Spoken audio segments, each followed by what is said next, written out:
الحمد لله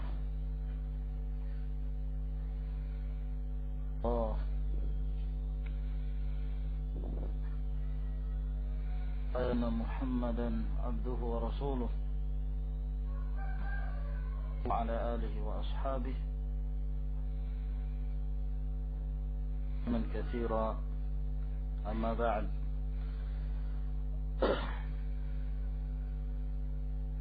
قال شيخ الإسلام المجدد محمد بن عبد الوهاب النجدي رحمه الله تعالى في كتابه كتاب التوحيد الذي هو حق الله على العبيد، باب قول الله تعالى. باب firman Allah subhanahu wa ta'ala, أفأمنوا مكر الله فلا يأمن مكر الله إلا القوم الخاسرون. Apakah mereka merasa aman dari makrullah, dari tipu daya Allah, atau dari pancingan Allah subhanahu wa ta'ala terhadap apa-apa yang Allah subhanahu wa ta'ala berikan pada mereka kenikmatan? Tidaklah merasa aman dari makrullah kecuali orang-orang yang merugi. Syekh rahimahullah ta'ala ingin menjelaskan di dalam bab ini bahwa seorang yang muwahhid ketika mereka beribadah kepada Allah subhanahu wa ta'ala terkumpul dua hal yang penting yang harus ada pada diri seorang abid, seorang yang menyembah Allah. Yang keduanya ini ibaratnya bagaikan kedua sayap yang dimiliki oleh seekor burung, yang apabila salah satunya tidak ada maka dia tidak akan mampu untuk terbang. Maka demikian pula seorang muslim tatkala mereka beribadah kepada Allah subhanahu wa ta'ala selama mereka masih hidup di muka bumi ini, maka mereka harus berkumpul pada dirinya dua hal, yaitu al-khawfu war-raja, perasaan takut dan perasaan berharap. Takut kepada Allah subhanahu wa ta'ala dari siksaannya, dari kerasnya siksaan Allah terhadap mereka-mereka yang menyimpang, yang berpaling dari apa yang telah diperintahkan oleh Allah subhanahu wa ta'ala, dan berharap kepada Allah rahmatnya, kasih sayangnya, bahwa Allah subhanahu wa ta'ala maha pengampun. Allah azza wa jal senantiasa akan memberikan rahmatnya kepada orang-orang yang berbuat kebaikan. Oleh karena itu Allah subhanahu wa ta'ala menyebutkan dalam beberapa tempat dalam Al-Quranul Karim sifat seorang yang beribadah kepada Allah yang hakiki, yang murni tauhidnya adalah mereka yang menggabungkan antara dua sifat ini, al-khawfu ar-raja, perasaan takut dan perasaan berharap kepada Allah subhanahu wa ta'ala. Amman huwa qanitun ana al-layli sajidan wa qa'ima yahdharu al-akhirata wa yarju rahmata rabbih. Yahdharu al-akhirata wa yarju rahmata rabbih. Seorang yang berdiri di malam hari, mereka beribadah kepada Allah subhanahu wa ta'ala, saat mereka sujud, di saat mereka berdiri, mereka takut dengan hari pembalasan, hari akhirat, dan mereka mengharapkan rahmat Allah subhanahu wa ta'ala. Tatajafa junubuhum 'anil madaji'i yad'una rabbahum khawfan wa tama'a. bahwa lambung-lambungnya kaum mukminin itu jauh dari tempat-tempat tidur mereka. Mereka berdoa kepada Allah, mereka beribadah kepada Allah Subhanahu wa taala khaufan wa tama'an, dengan rasa takut dari siksaannya dan sangat berharap pada rahmat Allah Subhanahu wa taala. Ud'ullah raghaban wa rahaba. Berdoalah kalian kepada Allah dengan mengharap dan takut. Inilah sifat seorang mukmin muwahhid kamilut tauhid, yang sempurna tauhidnya. Apabila tidak terdapat salah satu dari keduanya, maka dia akan terjatuh ke dalam salah satu dari kedua hal yang bertentangan dengan perkara ini pula, yang itu akan mengurangi tauhid dan mungkin saja akan membatalkan tauhid seseorang. Waliyadzubillah. Apabila seseorang tidak memiliki rasa berharap kepada Allah, tidak ada sifat raja, sifat berharap pada dirinya terhadap rahmat Allah Subhanahu wa taala, yang ada hanya rasa takut saja, maka ini akan membinasakan dia, yang akan menyebabkan dia akan putus asa dari rahmat Allah Subhanahu wa taala, dan itu pun dilarang oleh Allah. Wala tayasu min rauhillah. Qul li ibadiyalladzina asrafu ala anfusihim la taqnatu min rahmatillah. Katakanlah kepada hamba-hambaku yang mereka telah melampaui batas terhadap diri mereka sendiri, jangan kalian putus asa dari rahmat Allah Subhanahu wa taala. Innallaha yaghfiru dzunuba jami'an. Dan kalau dia tidak memiliki rasa takut, yang ada hanya rasa raja, berharap hanya pada Allah, namun tidak muncul rasa takutnya, ini akan menjatuhkan dia ke dalam pelanggaran yang lain, yaitu merasa aman dari makrullah, merasa aman dari pancingan Allah Subhanahu wa taala terhadapnya. Ketika dia diberikan kenikmatan, dia lalai. Diberikan kesenangan dunia, dia semakin lalai dan meninggalkan ibadah kepada Allah. Ini adalah pancingan dari Allah Subhanahu wa taala. Oleh karena itu, sifat seorang mukmin yang sempurna tauhidnya, hendaklah dia menggabung di antara keduanya, ar-raja wal khauf. Barang siapa yang meninggalkan salah satu dari keduanya, maka dia akan mengurangi tauhidnya dan bahkan mungkin akan membatalkan tauhid. Waliyadzubillah, apabila menyebabkan mereka jatuh dalam kekufuran.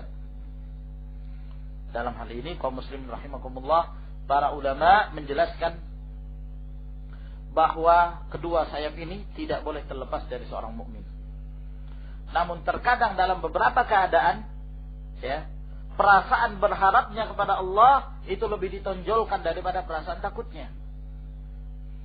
Dan dalam beberapa keadaan pula perasaan takutnya harus lebih ditonjolkan daripada perasaan berharap. Apabila seorang dalam keadaan sehat, dia memiliki kekuatan, mampu bekerja, mampu mengamalkan apa saja, dalam keadaan sehat, wal'afiyah, tidak terdapat kekurangan sedikit pun pada dia, dia tidak sakit, ya, pada jasmaninya, maka dalam hal ini kata para ulama, hendaklah perasaan takutnya kepada Allah itu lebih ditonjolkan. Perasaan takutnya kepada Allah lebih ditonjolkan. Kenapa? Karena kalau dia dalam keadaan sehat, dia akan mampu melakukan apa saja. Dia bisa melakukan perbuatan maksiat, dia bisa melanggar batasan-batasan Allah Subhanahu wa taala, dia bisa melanggar hukum-hukum Allah. Sehingga apabila dia lebih menonjolkan perasaan takutnya, maka ketika dia hendak melakukan suatu amalan, maka dia berpikir, jangan sampai amalan tersebut menyebabkan Allah Subhanahu wa taala murka kepada dia, sehingga dia takut, ya, sehingga dia menahan dirinya untuk menjerumuskan dirinya ke dalam maksiat. Setiap dia ingin melakukan perbuatan itu, dia takut jangan sampai Allah Subhanahu wa taala akan menyiksa dia dengan perbuatannya itu. Nah, ada perasaan berharap tapi dikecilkan, ya. Dalam waktu yang lain perasaan takutnya lebih dikecilkan, dan hendaklah dia lebih menonjolkan perasaan berharapnya kepada Allah yaitu apabila dia dalam keadaan sakit, tidak mampu berbuat apa-apa di pembaringan, ya, menyebabkan dia tidak akan mampu untuk melakukan kemaksiatan. Dia akan selalu memikirkan dirinya bahwa dia akan mati. Nah, sehingga dalam hal ini hendaklah dia lebih menonjolkan perasaan berharap kepada Allah, berharap dengan rahmat Allah Subhanahu wa taala, bahwa Allah akan memberikan padanya ampunan. Nah, kaum muslimin rahimakumullah, telah dinukilkan dari beberapa perkataan para ulama salaf yang menjelaskan tentang bahayanya seorang yang merasa aman dari makrullah ini. Al-Hasan Al-Basri rahimahullah ta'ala, beliau mengatakan, man wassa'allahu alaihi falam yara annahu yumkaru bihi fala ra'ya lahu. Barang siapa yang Allah Subhanahu wa taala memberikan padanya kenikmatan, diberikan keleluasaan, kenikmatan, kelapangan hidup, lalu dia tidak menganggap bahwa itu makar dari Allah, dia tidak menganggap bahwa itu adalah pancingan dari Allah Subhanahu wa taala terhadap kenikmatan diberikan padanya, maka ketahuilah dia tidak mempunyai pikiran yang baik. Dia tidak punya pikiran yang sehat. Fala ra'ya lahu. Ya, bukan pemikiran yang benar yang demikian. Seorang mukmin dalam keadaan sehat, justru disitulah dia merasa khawatir. Jangan sampai ini adalah makrullah. Nah, sehingga seorang tidak lalai. Dia selalu menjaga diri ketika dia diberikan kenikmatan, dia menjaga itu dengan bersyukur kepada Allah Subhanahu wa taala. Rasulullah sallallahu alaihi wasallam menyifatkan keadaan seorang mukmin, keadaannya selalu baik. Ajaban li amril mu'min, inna amrahu kullahu khair, wa laysa dhalika li ahadin illa lil mu'min. In asabathu sarra syakara, fakana khairan lahu. Sungguh menakjubkan urusannya kaum mukminin. Semua perkaranya itu baik.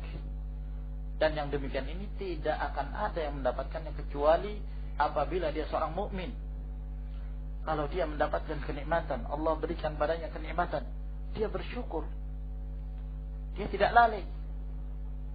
Dan dia menjadikan kenikmatan itu sebagai wasilah untuk semakin mendekatkan diri kepada Allah Subhanahu wa taala. Dan itu kebaikan bagi dia. Wa in asabathu dharra sabara fakana khairan lahu. Ketika dia ditimpa musibah, kemudaratan, maka dia bersabar. Dan itu adalah kebaikan bagi dia. Berkata Qatadah Ibn Di'amah As-Sadusi, baghatal qauma amrullah, wa ma akhadallahu qauman qattu illa 'inda salwatihim wa ni'matihim wa ghirratihim, fala taghtarru billah. Suatu kaum melanggar perintah Allah, dan tidaklah Allah Subhanahu wa ta'ala menyiksa suatu kaum dan menghukumi mereka kecuali di saat mereka merasakan kenikmatan. Kecuali di saat mereka dalam keadaan lalai dengan kenikmatan yang Allah berikan pada mereka. Maka jangan kalian tertipu dengan kenikmatan yang Allah berikan kepada kalian. Ya. Salah satu bentuk seorang yang merasa aman dari makar Allah, ketika seseorang itu merasa aman dari siksaan Allah ketika dia berbuat maksiat. Ya, dengan berharap Allah kan Maha Pengampun. Tak apa-apa saya melakukan kemaksiatan. Allah kan Maha Pengampun. Disitulah makar Allah.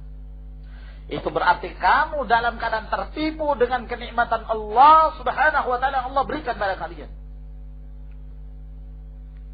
Bentuk seorang yang tertipu. Bentuk seorang yang tidak mensyukuri kenikmatan yang Allah Subhanahu wa ta'ala berikan pada mereka. Kaum mukminin, ketika Allah berikan kenikmatan, mereka bertakwa kepada Allah, Allah jadikan kenikmatan itu ditambah kembali oleh Allah dan dilipat gandakan oleh Allah kenikmatan itu. Rezeki di dunia akan Allah Subhanahu wa ta'ala jadikan itu sebagai barokah. Lihatlah kaum Saba Laqad kana li sab'in fi maskanihim ayah. Jannatani an yaminin wa shimal. Kulu min rizqi rabbikum washkuru lahu. Baldatun tayyibatun wa rabbun ghafur. Allah Subhanahu wa taala menyatakan sungguh daerah Sabah itu salah satu tanda kekuasaan Allah Subhanahu wa taala.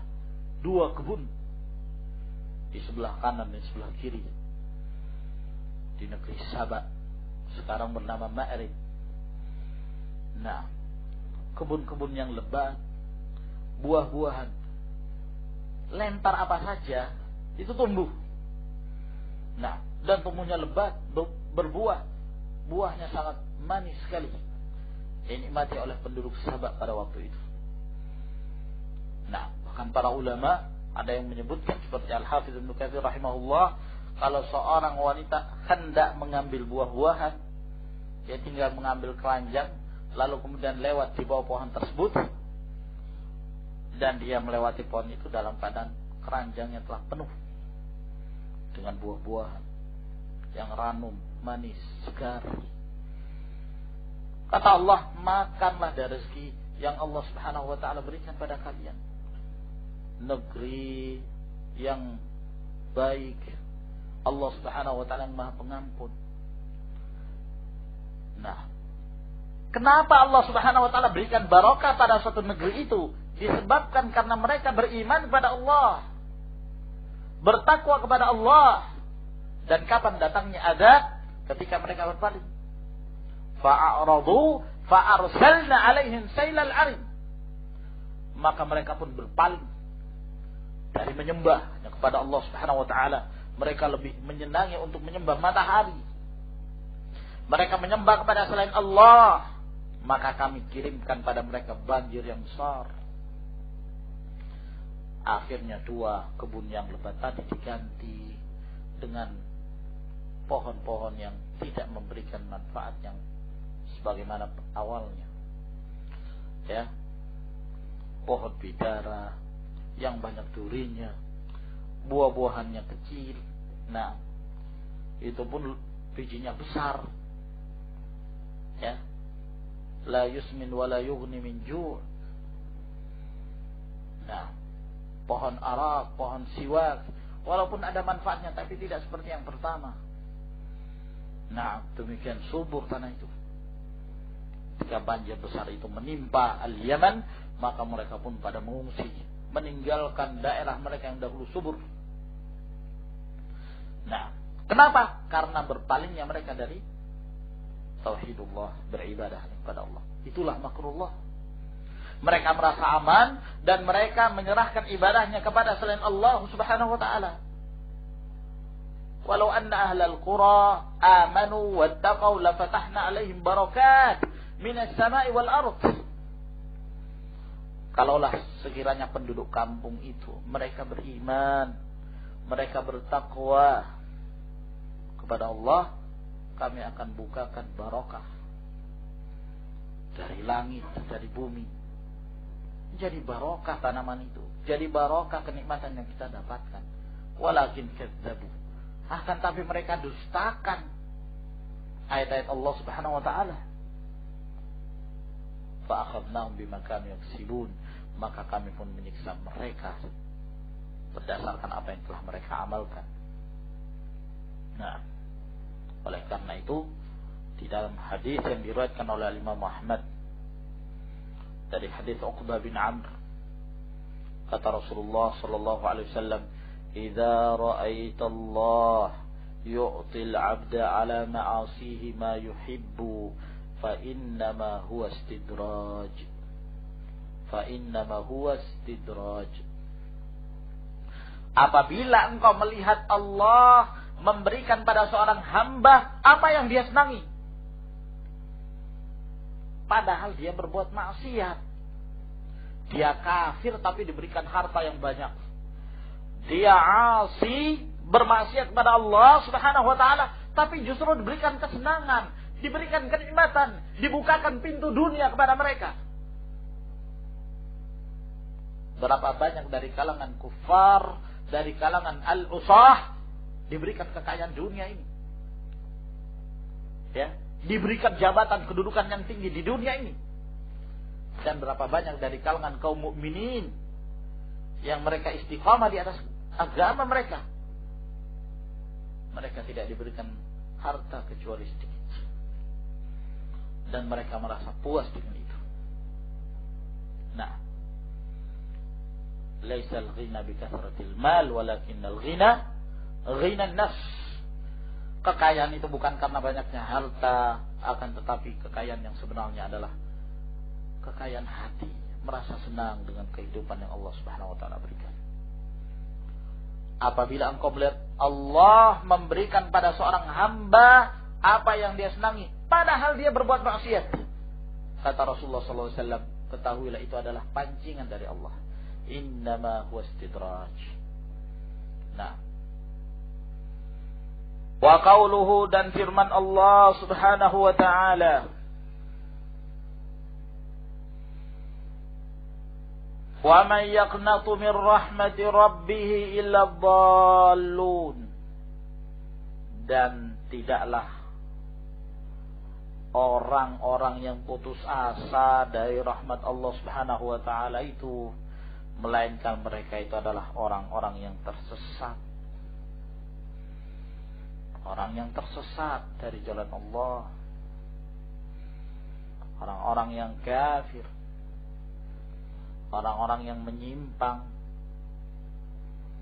Nah, karena putus asa dari rahmat Allah, tidak ada perasaan berharap. Dari sini menjelaskan pada kita bahwa ar-raja, sifat berharap itu harus ada pada diri seorang mukmin, sehingga tidak menjerumuskan mereka kepada sifat putus asa dari rahmat Allah Subhanahu wa taala.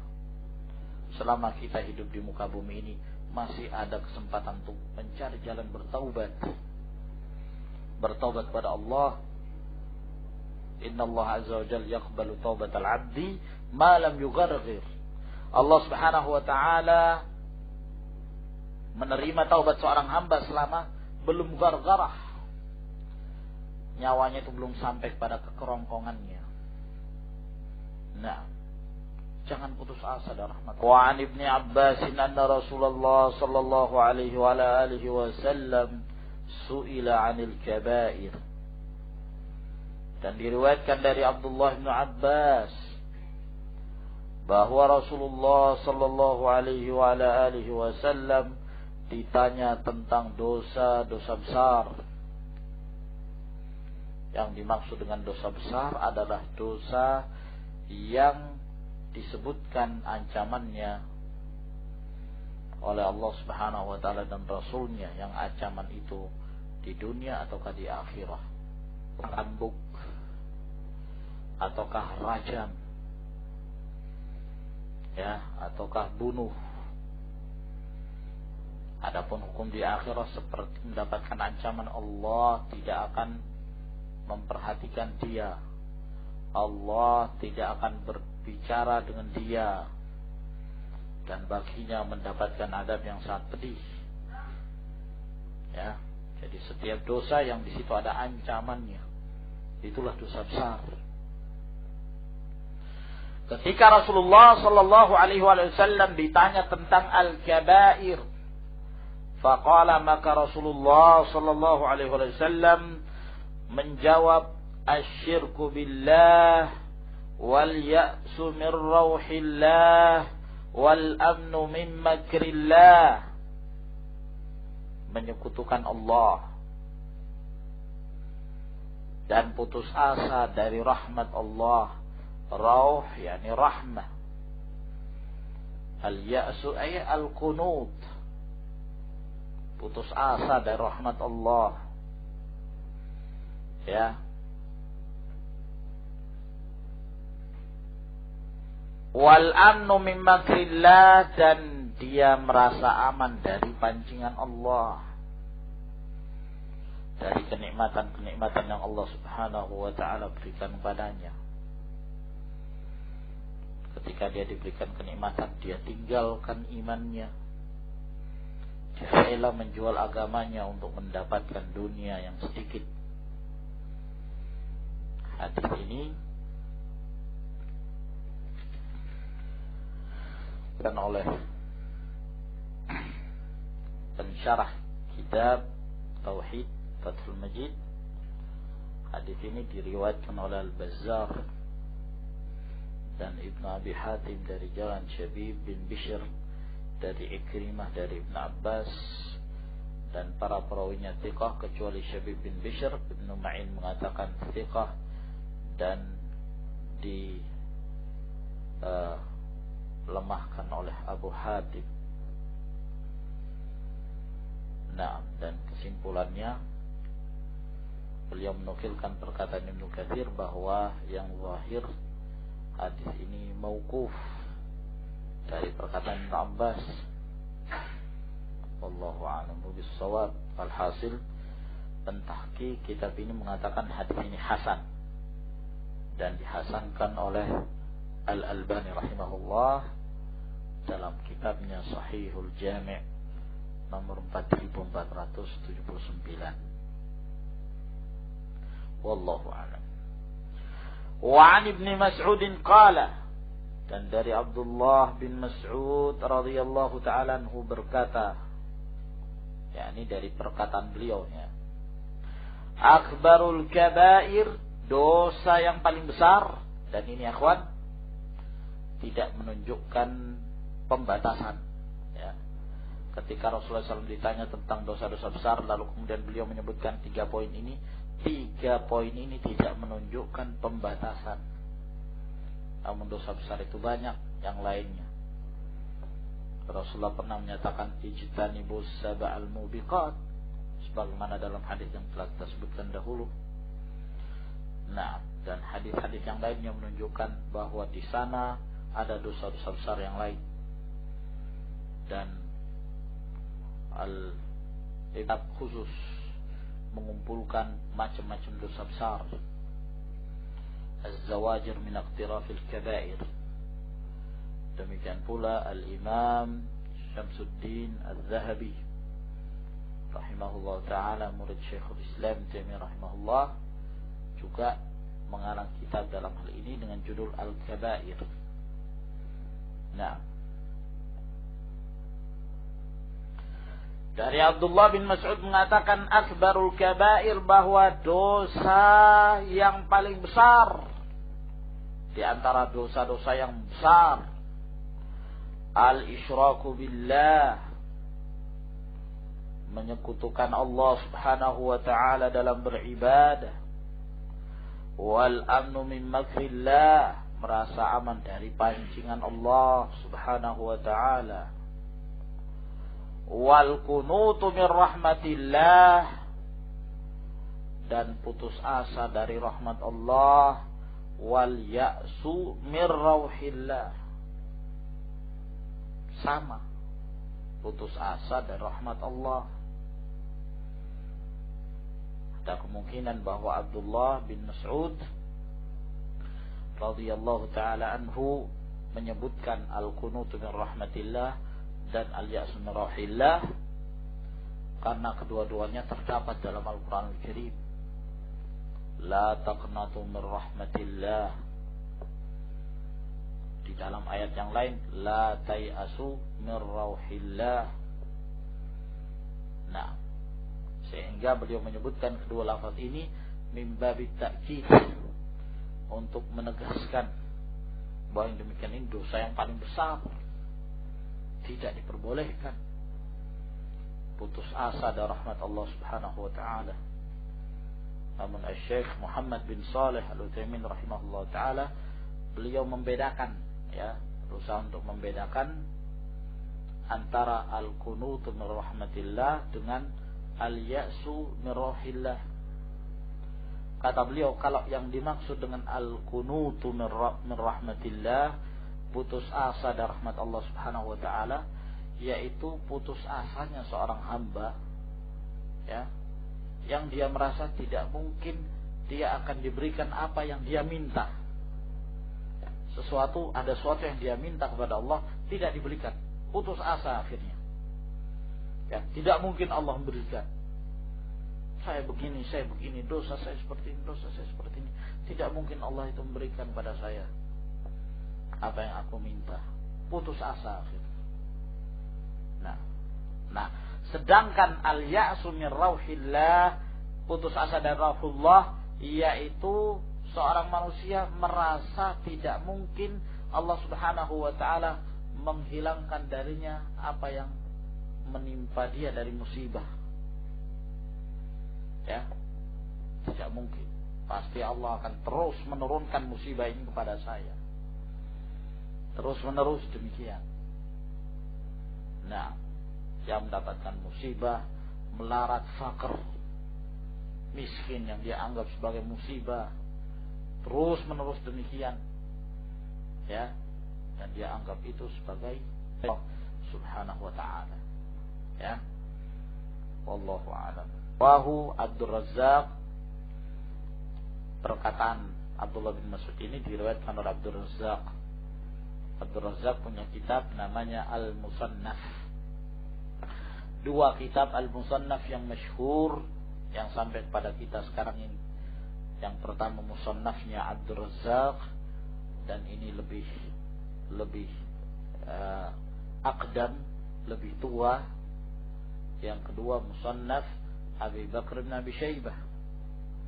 Nah, dan disebut kitab tersebut Musannaf karena Kitabul Musannaf adalah kitab yang mengumpulkan asar-asar, perkataan-perkataan riwayat-riwayat para sahabat dan tabi'in. Ya, terkadang disebutkan hadis, tapi bukan itu yang menjadi inti kitab. Yang menjadi inti kitab Al-Musannaf adalah al-athar, riwayat-riwayat yang disebutkan dari para sahabat ataukah para tabi'in. Oleh karena itu, bagi yang ingin mengetahui salah satu pendapat dari para sahabat misalnya, ataukah ada perkataan salaf, maka merujuk pada kitab tersebut Al-Musannaf Abu Bakr bin Abi Syaibah, demikian pula Abdul Razzaq bin Hammam bin Nafi'. Wallahu a'lam bissawab. Sebutkan oleh pentahqiq kitab ini bahwa perkataan Abdullah bin Mas'ud ini adalah riwayatnya sahih. Dalam tafsirnya bahwa riwayat ini sahih tanpa ada keraguan. Wallahu a'lamu bissawab. Ila huna ikhwan, wa akhiru da'wana alhamdulillahi rabbil alamin. Tafaddalu hafizakumullah.